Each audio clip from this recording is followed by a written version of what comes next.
హైదరాబాద్ లో జరగబోయే మనీ మంత్ర money manifestation classes కి ఇప్పుడే కాల్ చేసి రిజిస్టర్ అవ్వండి.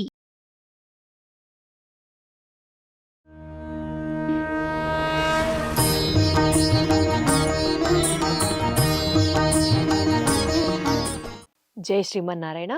ఈరోజు మూడవ పాసురం తెలుసుకుందాము. మొన్నటి రోజున జై శ్రీమన్నారాయణ, శ్రీమన్నారాయణ అనే నామాన్ని, తర్వాత రోజున క్షీరాబ్ధినాథుడు అన్న నామాన్ని స్మరించుకుంటూ ఈ 2 రోజులు మనం కూడా మార్గశిర మాసంలోకి అడుగు పెట్టేశాము. పాసురాల్ని వింటూ హాయిగా నేర్చుకుంటూ తెలుసుకుంటూ. మరి మూడో పాసురం గురించి మనతో మాట్లాడడానికి, మనకి అర్థమయ్యేటట్టు చెప్పడానికి మనతో ఉన్నారు వైష్ణవ సాంప్రదాయ ప్రచారకురాలు పద్మజ రామానుజదాస్ గారు. అమ్మ నమస్కారం. నమస్తే అండి. మూడవ పాసురం. మూడవ పాసురం మంగళాశాసన పాసురం అంటారు. అంటే ఎవరికైనా మనం బ్లెస్సింగ్స్ ఇవ్వాలనుకోండి, సాధారణంగా గాడ్ బ్లెస్ యూ అనో, దీర్ఘ సుమంగళి భవ అనో, ఇలా ఉన్నత విద్యా ప్రాప్తిరస్తు అనో, ఇలా మనం బ్లెస్సింగ్స్ ఇస్తూ ఉంటాం. బ్లెస్సింగ్ అంటే ఏంటి? వాళ్ళు మంగళంగా ఉండాలని ఆశాసనం చేయటం, ఎదుటి వారి బాగు కోరుకోవటాన్నే మంగళాశాసనం అంటారు. అలా ఎదుటి వారికి మంచి కలగాలి అని ఆశీర్వచనం ఏదైతే ఉందో ఆ సమయంలో ఈ పాసురం సేవించవచ్చు. అంటే వాళ్ళని ఆశీర్వదిస్తూ ఈ మొత్తం పాసురాన్ని మూడవ పాసురం మొత్తంగా కూడా వాళ్ళ దగ్గర మనం సేవించాం అంటే విన్నపం చేసాం అంటే మూడవ పాసురం మొత్తాన్ని కూడా చదివామంటే వాళ్ళకి ఆశీర్వచనం అయిపోతుంది. అది ఏ మాసంలో అయినా చేయొచ్చు, ఎప్పుడైనా చేయొచ్చు. ఎప్పుడైనా ఎవరినైనా చిన్న గాని పెద్ద గాని మనకన్నా వయసులో పెద్దవాళ్ళని కూడా బాగుండాలని కోరుకోవటంలో వయసు నిమిత్తం లేదు. కాబట్టి ఎవరికైనా గాని ఈ పాసురం చదివి ఆశీర్వచనం అనేది చేయొచ్చు. దాన్నే మంగళాశాసనం అంటారు. మంగళాన్ని కోరుకోవటం అనేది ప్రతి ఒక్కళ్ళకి ఉండాలి. ఎదుటి వ్యక్తి బాగు కోరుకున్నటువంటి వాడే బాగుపడతాడు. కాబట్టి మంగళాశాసనం చేయటం మన స్వరూపం. ఆ సమయంలో ఈ పాసురం చేయటం విశేషం. కాబట్టి ఈ పాసురం నోటికి రావటం ముఖ్యం. అది అక్కడికి వెళ్ళి మరి పాసురంతో వాళ్ళకి మంగళాశాసనం చేయాలంటే మనకి సంతోషిస్తారు. గాడ్ బ్లెస్ యూ నాన్న అనడం కన్నా చక్కగా ఇంత పాసురం చదివితే దాని అర్థం వాళ్ళు తెలుసుకుంటే వాళ్ళకి ఇంకా సంతోషం ఉంటుంది. మరి అటువంటి మంగళాశాసన పాసురాన్ని ముందుగా అనుసంధానం చేసుకుందాం. ఓం ఉలగళంద ఉత్తమాన్ పేర్ పాడి నాంగళ్ నంపావైకు చాతి నీరాడినాల్ తేంగిன்றி நாடெல்லாம் திங்கள் மும்மாறி பெய்து ஓங்குபரம் சென்னலூடு கயலுகள பூங்குவளை போதில் பொருவண்டு கண்படுப்பா தேங்காதே புக்கிருந்த சீத்தமுலை பத்தி மாங்கா கொடன் நிறைக்கும் வள்ளல் பெரும் பசுக்கள் நீங்காத செல்வம் நிறைந்தேலோ రెంబావాయ్ ఆండాళ్ తిరువడిగళే శరణం. ఇది మూడవ పాసురం. ఈ పాసురంలో గోదమ్మ లోకక్షేమం కోరి తాను ఈ వ్రతాన్ని ఆచరిస్తున్నట్లుగా చెప్తున్నారు. తాను కృష్ణయ్యను ప్రేమిస్తుంది, కృష్ణయ్యని వివాహం ఆడాలనుకుంటుంది. అది మాత్రమే ఆమె ముఖ్య ఉద్దేశం కాదమ్మా. అసలు అందరినీ కలుపుకెళ్తారు, లోక కళ్యాణం కోసం ప్రార్థిస్తారు. అసలు అట్లా ఎట్లా ఉంటారో నాకు ఇప్పటికీ అర్థం అవ్వదు. అసలు ఈ మనిషికి కోరికలేనేమో. ఇప్పుడు గోదమ్మకే కోరిక ఉందిగా, ఎట్లా అయినా సరే కృష్ణయ్య చెంతకు చేరాలి, కృష్ణకి తన ప్రేమని అందించాలి, ఆయన ప్రేమ ఈవిడ పొందాలి. ఇదే కదా ఆవిడ కోరిక. మరి ఎంతసేపు అది చెప్పరే, ఎంతసేపు లోక కళ్యాణార్థం అని ఎలా ఉండగలరు అలాగా? ఎప్పుడైనా చూడండి, మనకు కావాలనుకున్నది పొందిన దానికన్నా ఎదుటి వ్యక్తికి మనం ఏదైనా ఇస్తే వారు ఆనందపడిన దాన్ని చూస్తే మనకి ఇంకా ఆనందం అనిపిస్తుంది. మనం కావాలనుకున్నది మనం పొందినప్పుడు ఉంటారండి ఖచ్చితంగా. లేకపోతే కలియుగం ఎప్పుడు అంతరించిపోయి ఉండేది. కాకపోతే నామమాత్రంగా ఉండుంటారు.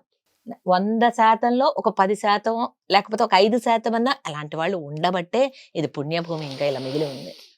అలా గోదమ్మ ఆనాడు మరి లేకపోతే ఎక్కడో పరమపదంలో ఉండి భోగాలను అనుభవించవలసినటువంటి ఆ భూమిదేవి తాయారే కదా ఈ లోకంలో గోదాదేవిగా అవతరించింది. మనం స్వామిని ఎలా చేరుకోవాలో నేర్పడం కోసం. తల్లియే ఖచ్చితంగా బిడ్డకి చక్కగా నేర్పగలుగుతుంది. అటువంటి తల్లిగా అవతరించింది గోదమ్మ. అందుకోసమే లోక కళ్యాణార్థంగా ఈ వ్రతం చేస్తున్నామని చెప్తున్నారు. ఎలా అంటే ఆనాడు వామనమూర్తిగా వచ్చి త్రివిక్రముడిగా ముల్లోకాలను కొలిచేటువంటి స్థాయికి పెరిగిపోయాడు స్వామి. ఇంతై ఇంతింతై వటుడింతై అన్నట్లుగా ముల్లోకాలను చీల్చుకుంటూ పెరిగిపోయాడు. అటువంటి ఆ స్వామి యొక్క దివ్య శ్రీచరణాలను పాడదాం మనం అని అంటూ ఓంగి ఒలగలంద అంటూ ఈ పాసురాన్ని సేవించారు. అలాగే వామనుడుగా వచ్చి త్రివిక్రముడుగా ముల్లోకాలను కొలిచినటువంటి స్వామి యొక్క పేరుని పాడదాము అంటుంది. ఆ త్రివిక్రముని యొక్క నామాన్ని చక్కగా కీర్తిద్దాము, ఆ స్వామికి మంగళం కలగాలని కీర్తిస్తూ ఆ పాట పాడటం దేనికి? పాడడం వల్ల తనకేదో ప్రయోజనం అది కాదు. నోరున్నందుకు పాడడమే ప్రయోజనంగా పాడాలి. ఉమ్. అలా ఆ స్వామి నామాన్ని పాడి, ఈ లోకం కోసం మనం వ్రతం చేస్తున్నాం. కానీ మన కోసం వ్రతం అనే మిషతో ఈ లోకమంతా సుభిక్షంగా ఉండాలని మనం చేస్తున్నాం. వ్రతం అనేది ఒక వంక. గోధుమకు కావాల్సిందేంటి? లోకమంతా సంతోషంగా ఉండాలి. అందుకని వ్రతం అనే నెపంతో మనం ఈ వ్రతం చేస్తున్నాం. ఈ వ్రతానికి ఫలితంగా లోకమంతా పంటలు పండాలి. ఎలా పండాలో తెలుసా? ఉదయం విత్తితే మధ్యాహ్నానికి ఇలా చెయ్యి అడ్డు పెట్టుకొని తల పైకెత్తి చూడాలట. అబ్బబ్బబ్బబ్బా. అది పైకి వెళ్ళిపోవాలి ఆ చేను. అంతగా ఇప్పుడు వామనుడుగా వచ్చి స్వామి చేతిలో జలం పడగానే అమాంతం పెరిగిపోయాడు. కొబ్బరికాయలో నీరు ఎలా చేరిందో తెలియనట్లుగా కరిమింగిన వెలగపండు, ఏనుగు వెలగపండు మింగగానే అందులో ఎలా మాయమైపోతుందో తెలీదు. అలా విదిన్ ఫ్రాక్షన్ ఆఫ్ సెకండ్స్ అలా పెరిగిపోయాడు స్వామి. ఆ వామనుడు చేతిలో దానజలం పడగానే అమాంతం పెరిగిపోయాడు. అలాగే విత్తగానే చేలు అమాంతం పెరిగిపోవాలి అంటే లోకమంతా పాడి పంట సుభిక్షంగా ఉండాలి. నెలకు 3 వానలు పడాలి. అది కూడా ఎలా? వరుసపెట్టి 3 రోజులు కుంభవృష్టి కురిసేసి మిగతా 27 రోజులు ఎండ కాయటం అలా కాదు. 9 రోజులు ఎండ కాయాలి, 1 రోజు వర్షం పడాలి. 9 రోజులు ఎండ కాయాలి, 1 రోజు వర్షం ఆ పడాలి. లెక్క కూడా ఆమె చెప్పారు. అలా పడాలట. అలా నెలకి 3 వానలు పడేటట్లుగా. ఎందుకంటే భూమి చక్కగా ఎండిపోయి ఉంటుంది. ఒక దుక్కు వర్షం పడింది అనుకోండి, చక్కగా నీటిని పీల్చేసుకొని బాగా పంటనిస్తుంది భూమి. అందుకని ఆ విధంగా పడాలి, అంత సుభిక్షంగా ఉండాలి అని కోరుకున్నారు. అలాగే పంటలతో పాటు పాడి బాగుండాలి. ఎప్పుడైనా లోకం క్షేమంగా ఉండాలంటే పాడి అంటే ఏంటి? పశువులు. ఇప్పుడు చూడండి, ఈ లోకంలో పశువులు ఇప్పుడు మనం ఉన్నటువంటి సమాజంలో మనం బాగా పితికితే అంత చెంబు పాలు వస్తే గొప్ప. ఈ చెంబు పాలకి కనీసం ఒక 4 చెంబులు నీళ్లు కలిపి మనకిస్తారు. అవును అవును అవును. అలా ఉండకూడదట. ఆ గోధుమ ఎలా చెప్తుంది? చేలన్నీ సమృద్ధిగా పండాలి. ఆ చేలల్లో నీళ్ళు ఎంత సమృద్ధిగా ఉండాలంటే ఆ నీరు బాగా ఉన్న కారణంగా నీళ్లలోనేమో తామర పువ్వులు పూయాలట. నీళ్లు బాగుంటేనే కదా తామర పువ్వులు పూసేది.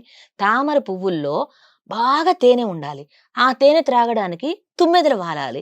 వాలిన తుమ్మెదలు మత్తెక్కి పడుకోవాలి. పడుకోగానే అది ముడుచుకుపోవాలి. ఎలా? చక్కగా ఇలాగా చేలన్నీ పైదాకా పెరిగినాయిగా, గాలి వీస్తూ ఉంది, చేలు ఇలా ఊగుతూ ఉన్నాయి, ఎంత అందులో బాగుందో తామర ఇలా ఊహించుకుంటేనే. ఊగుతూ ఉంది. ఆ తామరలో చక్కగా తుమ్మెదలు మత్తుగా తాగి పడుకునేటట్లుగా వాటికి ఒక టన్ వాటర్ బెడ్ అంటారు కదా, ఉమ్, ఆ విధంగా అంత సమృద్ధిగా నీరుండాలి. ఉమ్. వర్షం అలా కురవాలి, చేలంతగా పెరగాలి. పాడెలా ఉండాలో తెలుసా? గట్టిగా కూర్చొని పితికి పితికి దానికి నొప్పి పెట్టేటట్లుగా, మన చేతులకు నొప్పి పెట్టేటట్లుగా కాదు. ఆవు చూచకాల దగ్గర మనం కూర్చొని కుండ పెట్టడం ఆలస్యం, ఆరిపోతూనే హాయిగా ఉండదు. పట్టుకోగానే అలా వర్షం, పైనుంచి వర్షం ఎలా కురవాలో అలా పాల వర్షం పడి బిందె వెంటనే నిండిపోవాలి. పెట్టడం ఆలస్యం, బిందె నిండిపోవాలి. అంతగా పాడి కురవాలి, పాడి ఉండాలి అంటూ కోరుకుంటున్నారు. అంటే లోకమంతా సుభిక్షంగా ఉండాలి, వర్షాలు బాగా పడాలి, పంటలు పండాలి, పాడి అభివృద్ధి చెందాలి. మనం చేసేటువంటి ఈ వ్రతం వల్ల లోకమంతా సుభిక్షంగా ఉండాలని కోరుకుంటున్నారు. ఇప్పుడు చెప్పండి, శ్రీవ్రతం, ధనుర్మాస వ్రతం చేయటం అవసరమా లేదా? చాలా చాలా అవసరం. ప్రస్తుత పరిస్థితుల్లో పరిస్థితుల్లో ఇంకా ఇంకా అవసరం. క్షామం రాజ్యమేలుతోంది. ఎటు చూసినా అన్ని ఖరీదులు ఎక్కువైపోయినాయి ఈ రోజుల్లో. అలా ఉండకుండా పాడి పంట బాగా అభివృద్ధి చెందితే ఆటోమేటిక్గా ధరలన్నీ తగ్గుముఖం పడతాయి. కాబట్టి ఆ విధంగా లోకమంతా సుభిక్షంగా ఉండడం కోసం మాకే కోరికలు లేవండి, మేము అవసరం లేదు, మేమేం వ్రతం చేయక్కర్లేదు అనుకోని అవసరం లేదు. లోకమంతా సుభిక్షంగా ఉండడం కోసమైనా ఈ వ్రతాన్ని ప్రతి ఒక్కళ్ళు ఆచరించాలి. అటువంటి ధనుర్మాస వ్రతం తప్పకుండా ఆచరిద్దాం. ఇక ఈ రోజు మనకు అనుగ్రహించిన నామం త్రివిక్రమ అంటూ మనం సేవించుకోవచ్చు. ఎందుకంటే త్రివిక్రముని యొక్క పాటను పాడమంది, ఆ పేరును పాడమంది గోదమ్మ. అందుకని త్రివిక్రమ త్రివిక్రమ అనొచ్చు, వామన అనొచ్చు, శ్రీధర అనొచ్చు. స్వామి నామాలు ఏదో ఒక నామం తీసుకొని చక్కగా రేపటి రోజున మళ్ళీ మనం పాసురంలో కలుసుకునేంత వరకు ఆ నామాన్ని జపిస్తూ ఉందాం. అంటే ఇది మంగళాశాసనాలు ఇంకొకరిని ఆశీర్వదించే సమయంలో ఎందుకు చెప్పాలా అన్న దానికి ఇప్పుడు అర్థమైంది చక్కగా. అంటే ఎదుటి వ్యక్తి కూడా ఇంత ఇంత సంతోషంగా సంతోషంగా ఉండాలి, సంతోషంగా ఉండాలి, సుఖంగా ఉండాలి, సమృద్ధిగా. సుభిక్షంగా ఉండాలి, సమృద్ధిగా ఉండాలి, సౌభాగ్యంతో ఉండాలి. ఇంకా అసలు లేనిది అంటూ జీవితంలో ఏం లేదు. అది కూడా ఏంటి, మన మంగళాశాసనాలు అందించే వాళ్ళు బాగుండాలి, వాళ్ళతో పాటు మన సమాజం అంతా బాగుండాలి, అందరం బాగుండాలి, అందులో మనం మనం ఉండాలి. ఉండాలి. అబ్బా ఎంత బాగుందో వింటుంటే. ధన్యవాదాలమ్మా, ధన్యవాదాలు.